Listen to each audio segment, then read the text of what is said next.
Randy Steven Kraft, the Scorecard Killer.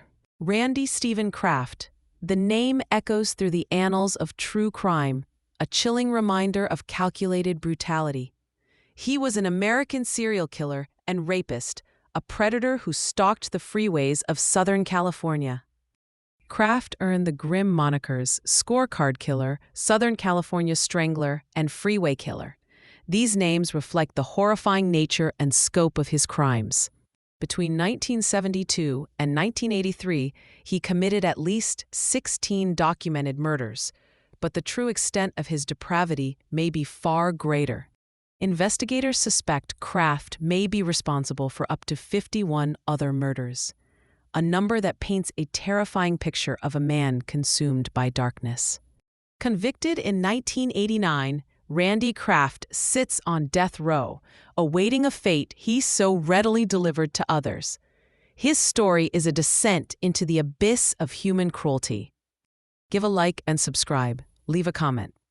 Born in Long Beach, California, in 1945, Randy Kraft's early life appeared unremarkable. He was raised in a middle-class home.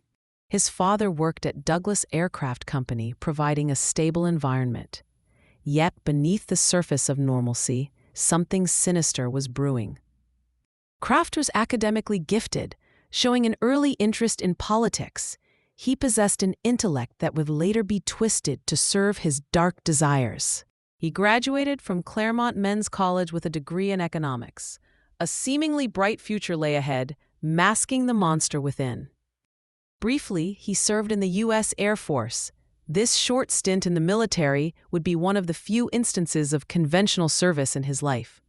Kraft engaged in homosexual relationships, a part of his life he initially kept hidden.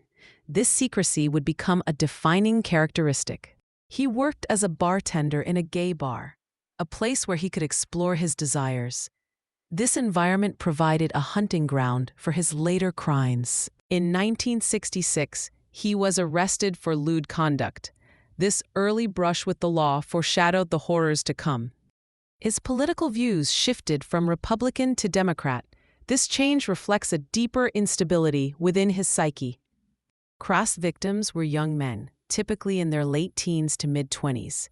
They were vulnerable, unsuspecting, and ultimately disposable to him. He lured them with offers of rides or alcohol, exploiting their trust. These seemingly harmless gestures were the gateway to unimaginable suffering. Once in his clutches, he drugged, bound, tortured, and sexually assaulted his victims. The details of these acts are testament to his depravity. He killed them by strangulation, asphyxiation, or bludgeoning, each method a brutal end to a life stolen. The bodies were often discarded near freeways, a chilling signature. These roadside graves became a symbol of his reign of terror. A scorecard found in Kraft's car became a key piece of evidence. This coded list revealed the chilling extent of his crimes. The list contained cryptic references to victims and murder details. It was a macabre record of his conquests. Photographic evidence was discovered at Kraft's home. These images offered a glimpse into his twisted mind. Personal possessions of victims were also found in his residence. These items served as grim trophies of his heinous acts. The trial began in 1988, a lengthy and complex legal battle. The prosecution faced the daunting task of proving Kraft's guilt beyond a reasonable doubt. The prosecution presented extensive evidence, meticulously piecing together the puzzle of his crimes. The weight of evidence was overwhelming. The defense attempted to portray Kraft as a victim of circumstance. This strategy sought to deflect blame and cast doubt on his culpability. In 1989, he was found guilty of 16 counts of murder, sodomy, and emasculation. Justice, though delayed, was finally served. He was sentenced to death, a fitting punishment for the unspeakable acts he committed. He now awaits his execution. Questions remain about potential accomplices in some of the murders. The possibility of others involved adds another layer of complexity to the case. Unidentified entries on the scorecard suggest even more victims. The true number of lives he claimed may never be known. Randy Kraft's legacy is one of pure evil. His crimes continue to haunt the collective consciousness. His story serves as a stark reminder of the darkness that can lurk within the human heart, a darkness that must be confronted and understood. The investigation into Kraft's crimes was a long and arduous process. Law enforcement officials worked tirelessly to bring him to justice. The evidence against Kraft was overwhelming. From the scorecard to the personal possessions of his victims, the truth was undeniable. The trial was a media sensation. The public was captivated by the details of the case. Kraft's conviction brought a sense of closure to the families of his victims, but the pain of their loss will never truly heal. The case of Randy Kraft remains a subject of intense study. Experts continue to analyze his motives and methods. His crimes have had a lasting impact on the community. The fear and uncertainty he created linger to this day. Randy Kraft is a monster. His name will forever be associated with the darkest chapters of true crime history. His story is a cautionary tale, a reminder of the importance of vigilance and justice. The victims of Randy Kraft deserve to be remembered. Their lives were cut short by his senseless violence. Their stories should not be forgotten.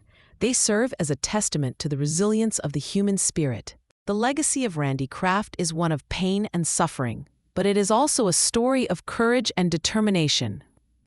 The investigators who brought him to justice are heroes. They risked their lives to protect the community. The families of the victims are an inspiration. They have shown incredible strength in the face of unimaginable loss. Randy Kraft's crimes are a stain on our society, but they also remind us of the importance of fighting for justice and equality. His story is a reminder that evil exists, but it also reminds us that good can triumph over evil. The case of Randy Kraft is a complex and disturbing one, but it is also a story that needs to be told. It is a story about the darkness that can consume a person, but it is also a story about the light that can shine through the darkness. Randy Kraft is a symbol of evil, but he is also a symbol of the importance of fighting for what is right. His story is a reminder that we must never give up on hope, even in the face of the most horrific crimes. The victims of Randy Kraft will never be forgotten. Their memories will live on forever. Their stories will continue to inspire us to fight for a better world, a world where such atrocities never happen again. Randy Kraft's crimes are a tragedy, but they also remind us of the strength and resilience of the human spirit. His story is a reminder that we must never take life for granted. Every moment is precious. The victims of Randy Kraft deserve justice, and they deserve to be remembered with love and respect. Their stories will continue to be told. Their memories will live on forever. Randy Kraft is a monster, but he's also a reminder that we must never let evil win. His story is a reminder that we must always fight for what is right, even when it is difficult. The victims of Randy Kraft are not forgotten. Their stories will continue to inspire us to fight for a better world. A world where such tragedies never happen again. A world where justice prevails. Randy Kraft's legacy is one of darkness, but it is also a legacy of hope. A legacy of courage. A legacy of resilience. The victims of Randy Kraft will never be forgotten. Their memories will live on forever. Their stories will continue to inspire us to fight for a better world. A world where such atrocities never happen again.